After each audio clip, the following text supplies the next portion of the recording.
Everywhere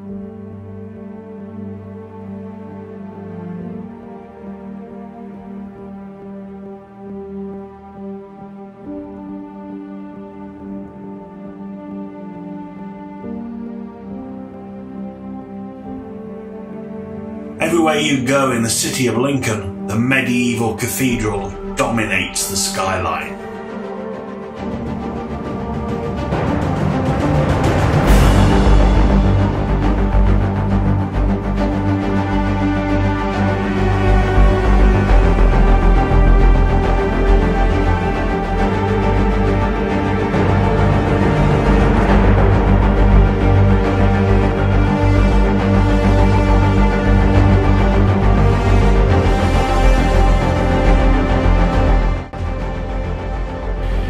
Tourists the world over flock to the city and struggle up steep hill. Trust me, it is not for the faint-hearted. But those that make the journey are rewarded at the top with a sight of truly breathtaking magnificence.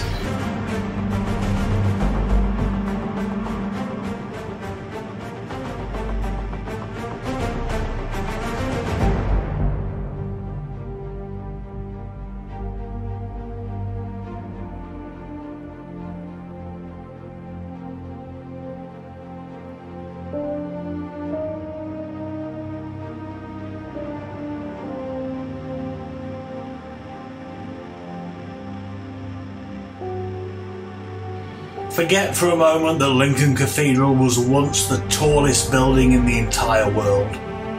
Forget for a moment the famous Imp that is almost impossible to see unless you know precisely where you are looking. And forget for a moment the visceral tomb of Eleanor of Castile, the Queen of Edward I. And, if you will, forget the famous vaulted ceiling and the beautiful medieval stained glass windows. These are the things that Lincoln Cathedral are famous for. In this video, we're going to discover Lincoln Cathedral's 6 hidden gems.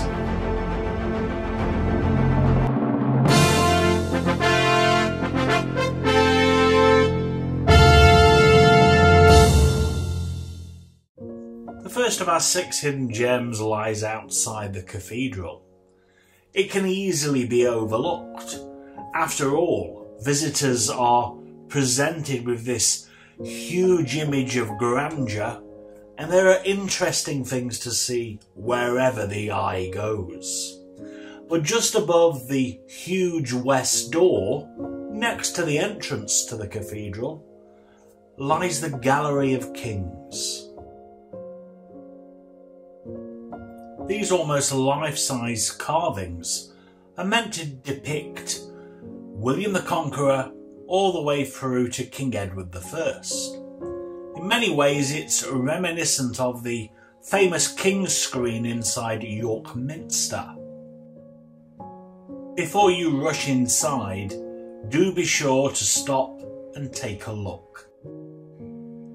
The second of our 6 hidden gems is so small and insignificant, you would be forgiven for missing it. This is the shrine of little Hugh.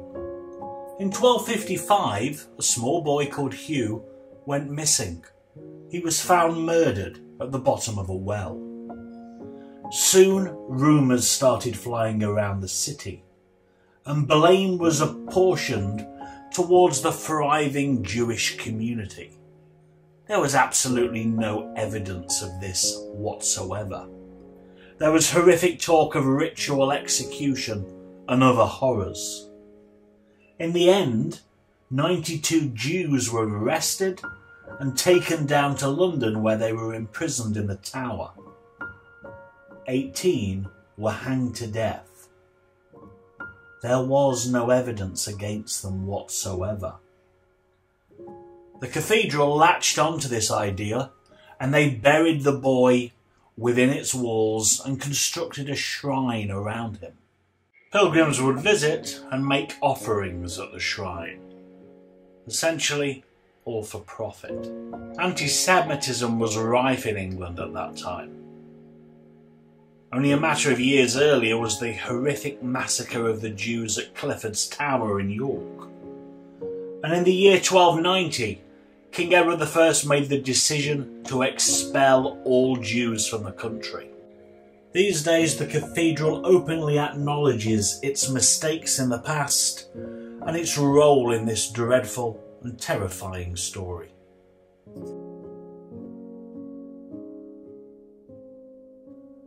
This is the tomb of one of the most significant people in English history. However, the tomb is very insignificant in nature and is tucked away and can be very hard to find. In fact, we had to circle around in order to find it. It is the tomb of Catherine Swineford. She was the long-term mistress of John of Gaunt, Duke of Lancaster, the third son of King Edward III. They had 4 children together out of wedlock. Now, when Gaunt's second wife died, the couple married here in Lincoln Cathedral, and the king legitimised their children. They were given the surname Beaufort. But there was one important caveat. Despite the fact that the line had been legitimised, it was written that the Beaufort line could never inherit the throne of England. Of course, that Beaufort line ultimately ended up at my grandmother, Margaret Beaufort. And it was through her that us Tudors had our somewhat ropey claim to the throne of England. You will notice, if you study closely, that the tomb has had its brass removed.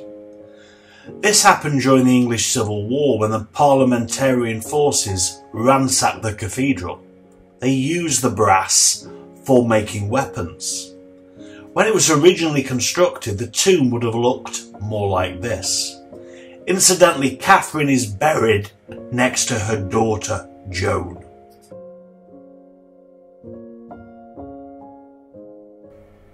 The 10-sided chapter house started construction in the 1220s. A single pier from which the stone vault springs is an astonishing sight. It supports 20 stone ribs, which fan into a star-shaped vault. 3 medieval parliaments took place and sat here in Lincoln's chapter house, one each under King Edward I and II. However, probably the most significant occurred in September 1327, when the boy King Edward III held a parliament here. And it was here that he announced that his deposed father, Edward II, had died while being imprisoned at Berkeley Castle. Of course, everybody today believes he was murdered. It was here in the year 1310 that 11 Knights Templar were interrogated during the order's downfall. They were later transferred to London. The order was subsequently dissolved by Pope Clement V in 1312. However, it's believed that none of the Templars interrogated here in Lincoln were executed.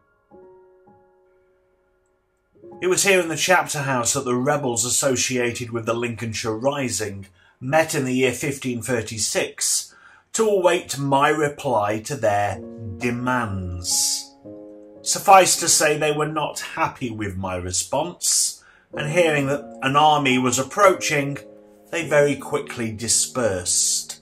If we walk up the north choir aisle, we will find our next hidden gem.